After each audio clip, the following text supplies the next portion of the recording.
Oke, berikutnya dari Ibu Taste_Ratu. Pro lanjut berikutnya.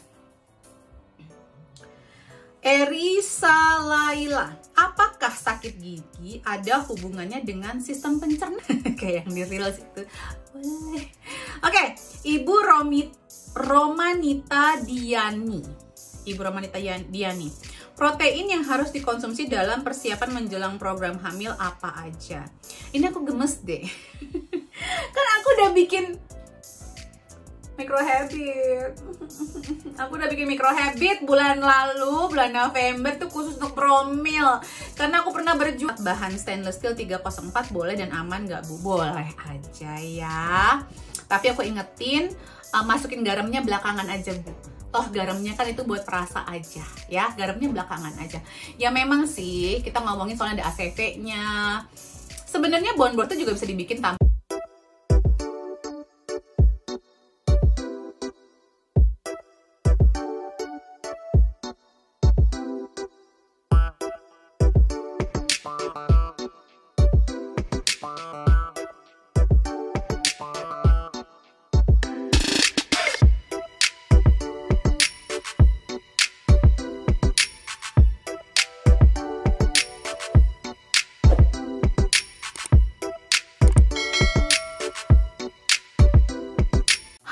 Kembali lagi bersama saya Debbie Jean-Marie, your favorite naturopathic practitioner. Tanya Sehat Debbie. Ini segmen terbaru dari YouTube channel saya, yang kita membahas semua yang berhubungan dengan naturopati dan juga diselipi dengan mungkin jalan-jalan ala naturopati juga, makan-makan ala naturopati juga, semuanya tentang naturopati. Ya, Ibu Debbie selalu semuanya tentang naturopati. Jadi terima kasih yang sudah memberikan ide. Judul segmennya adalah Tanya Sehat Debbie. Dan ini aku nggak tahu ini minggu berapa ya, tapi pastinya kita akan setiap minggu selalu menjawab pertanyaan teman-teman. Jadi stay tune. Kalau mau bertanya, yang mau memberikan pertanyaan, silahkan berikan pertanyaannya di akun Instagramnya Root of Life UK. ROOTLIFEUK.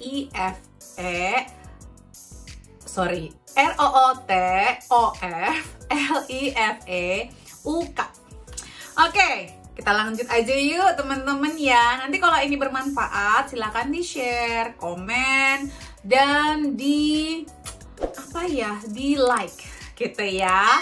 Jadi nanti kita dan tim Root of Life juga semakin semangat untuk membuat segmen-segmen yang bermanfaat. Dan kita juga mau buka channel baru namanya ROL TV. Wah, bahkan banyak yang seru teman-teman di sini ya. Oke. Pertanyaan pertama ada dari Ibu Wina Ninawa.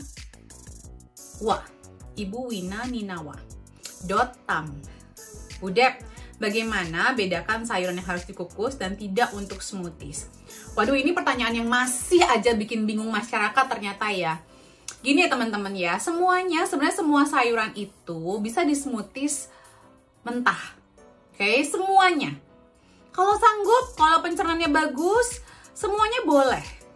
Nah, sebenarnya sayuran yang harus dikukus itu karena sayuran tersebut mengandung anti nutrisi alami. Yang paling penting adalah untuk orang-orang yang punya hipotiroid atau kemungkinan punya hipotiroid. Tandanya apa sih? Orangnya gampang naik berat badan, susah nurunin berat badan, gampang kemudian, mager. Nah, itu biasanya orang-orang yang kekurangan iodin. Jadi, kalau makan, dan ini juga bukan semua sayur, hanya sayuran sawi-sawian, sayuran cruciferous vegetable saja yang harus dikukus. Kalau sayuran lain kayak ketimun, kayak selada, kayak kangkung gitu nggak usah. Gitu ya. Jadi hanya orang yang punya kecenderungan hipotiroid atau yang memang sudah dapat diagnosa hipotiroid, itu aja. Dan mungkin juga orang-orang yang pengen menghindari oxalate di sayuran-sayuran hijau. Tapi ini biasanya aman buat orang-orang yang pencernaannya kuat. Kalau teman-teman pencernaannya kuat, ya disesuaikan aja dengan diri masing-masing. Jadi nggak ada sayuran yang cocok atau nggak cocok untuk di sayuran sendiri, nggak punya masalah. Yang bermasalah adalah diri kita, tubuh manusianya masing-masing.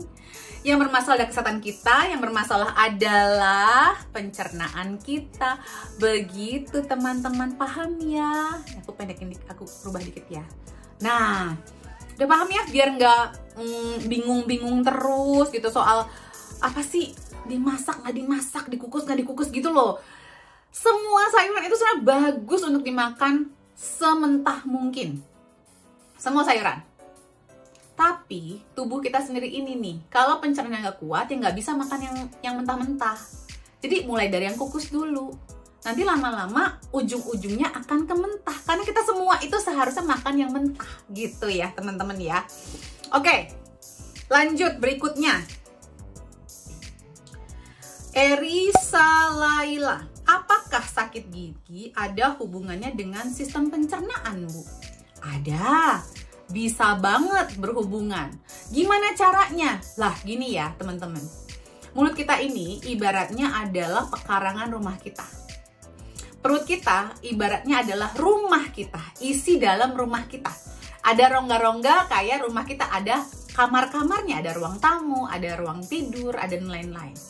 Nah, pekarangan ini apakah tanamannya sehat, bersih apa enggak, itu mencerminkan di dalamnya juga kan gitu. Jadi kalau ini ibaratnya pagernya rusak gitu, giginya rusak, giginya sakit. Kenapa sih gigi bisa sakit? Makanannya apa yang dikasih? Karena asam lambung dari perut kita ini bisa membuat keasaman di mulut kita ini nggak seimbang, nggak optimal, dan mempengaruhi bakteri-bakteri dalam mulut kita.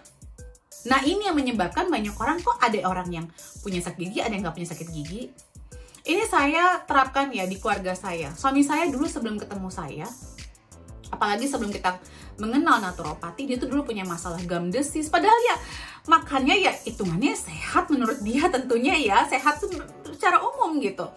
Tapi secara umum itu apakah cukup? Itu yang perlu kita landasi ya. Jadi sekarang udah nggak ada masalah, udah hampir nggak pernah ke dokter gigi. Anak saya sekarang udah 10,5 tahun, tidak ada masalah dengan gigi. Malah selama pandemi ini dia cabut giginya berapa kali sendiri aja, kita nggak ada yang ke dokter gigi.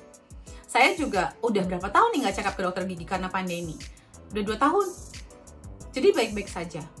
Jadi kita jaga pencernaan kita supaya masalah gigi kita tidak ada bermasalah. Seperti itu, ada hubungannya erat banget. Dan juga ngomongin gigi ya, kayak vitamin-vitamin yang berhubungan dengan kebersihan mulut kita dan juga kesehatan mulut kita ya, seperti kayak vitamin C, vitamin D, kalsium. Itu kan semua berdasarkan dari asupan makanan kita sehari-hari. Oke, berikutnya dari Ibu Nunung Dewi Nur. Bu Nunung Dewi Nur. Bu, Dep, kalau bikin bone broth pakai alat masak bahan stainless steel 304 boleh dan aman nggak, Bu? Boleh aja ya. Tapi aku ingetin, masukin garamnya belakangan aja, Bu. Toh garamnya kan itu buat perasa aja ya, garamnya belakangan aja. Ya memang sih kita ngomongin soalnya ada ACV-nya. Sebenarnya bone broth itu juga bisa dibikin tanpa ACV sebenarnya ya. Nah ini kita akan ada beberapa versi ya sebenarnya bone broth itu. Sebenarnya sih boleh-boleh aja, Bu. Maksudnya gini, tentunya produk kayak Salad Master seperti itu ya, teman-teman boleh hubungin Root of Life kalau pengen membeli Salad Master ya, kita juga salah satu resellernya.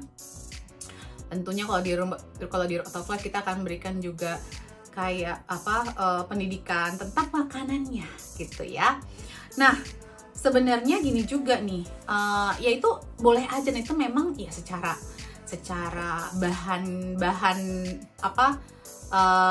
bahan itu memang ya lebih bagus ya tentunya, tapi bukan berarti nggak pakai itu tuh nggak aman, ya nggak juga. Nggak juga.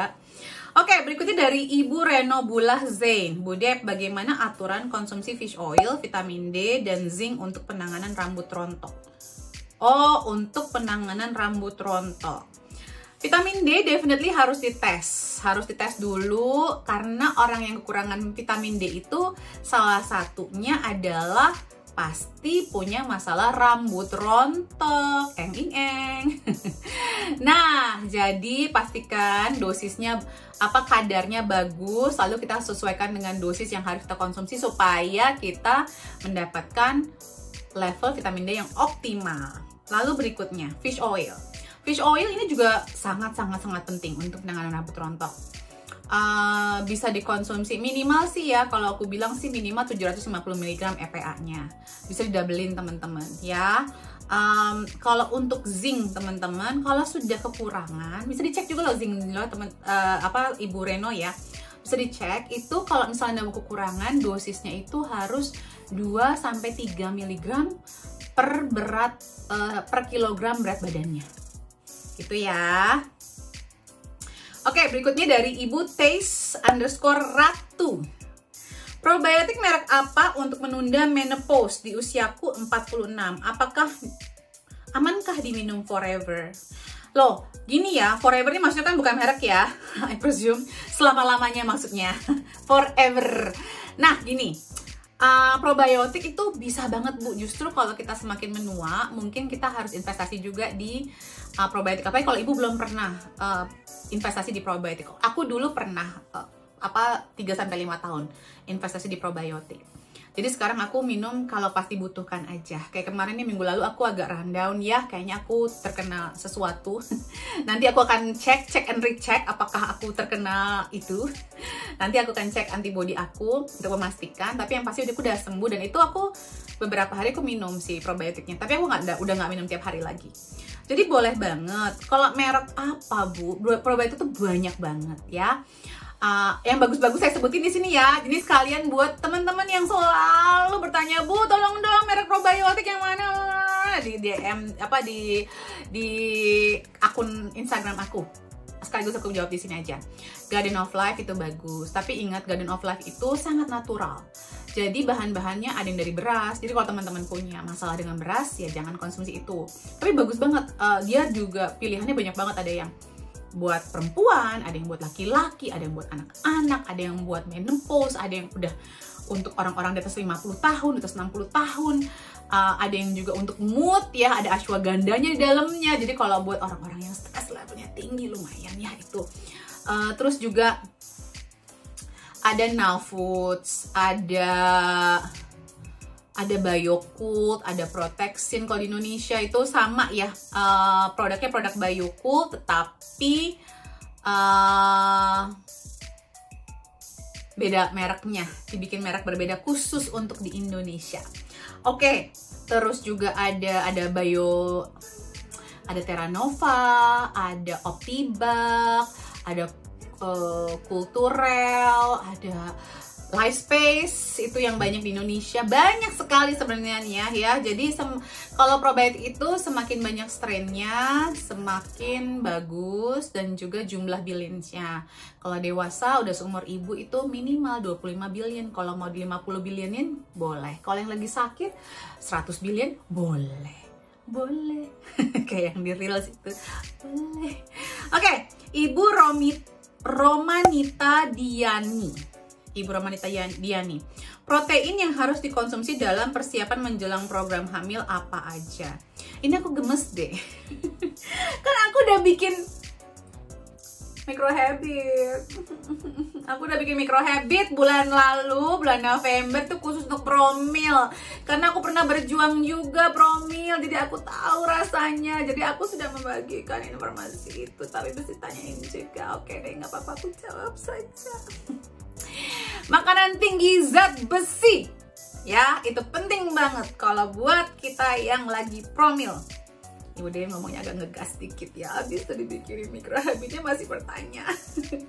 Dari mana sumbernya? Dari beans ya, benih-benihan, kacang hitam, kacang hijau, chickpea, sayuran hijau. Kalau bisa sayuran hijaunya 500 gram per hari. Mau nanya berapa kan? Sayurannya dulu aja 500 gram per hari, say. Bisa nggak? Oke. Lentils, daging merah organik atau ayam organik itu juga salah satu yang dari sumber zat besi ya.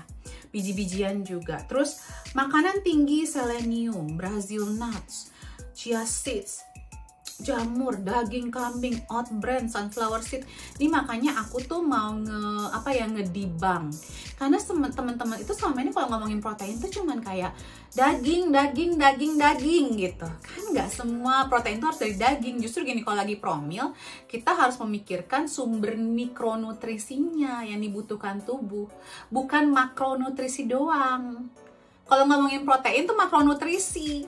Tapi sambil makan makro, kita harus mikirin mikronya juga. Ada nggak isi mikro yang dibutuhkan sama kebutuhan lagi promil? Gitu ya Bu, paham nggak nih Bu? Jadi kalau lemak, protein, karbohidrat, serat itu kan makronutrisi. Jadi nutrisi yang besar gitu lingkupnya, besar jenisnya. Nah kalau mikronutrisi adalah vitamin-vitamin dan mineral yang dibutuhkan tubuh kita, yang harusnya didapatkan dari si makro-makro ini.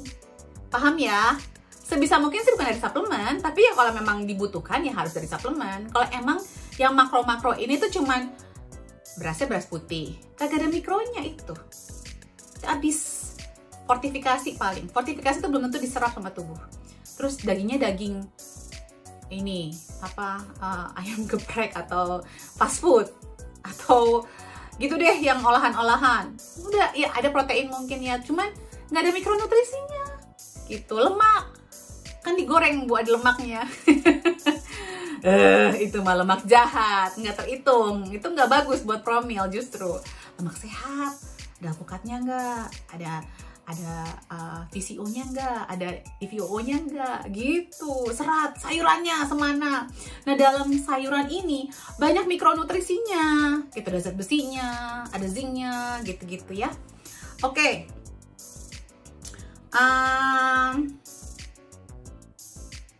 Habis itu milk okra, kacang putih, lemak sehat, minyak zaitun, rempah-rempah, dan yang terakhir last but not least adalah B12. Penting banget nih kalau kita lagi promil, penting banget.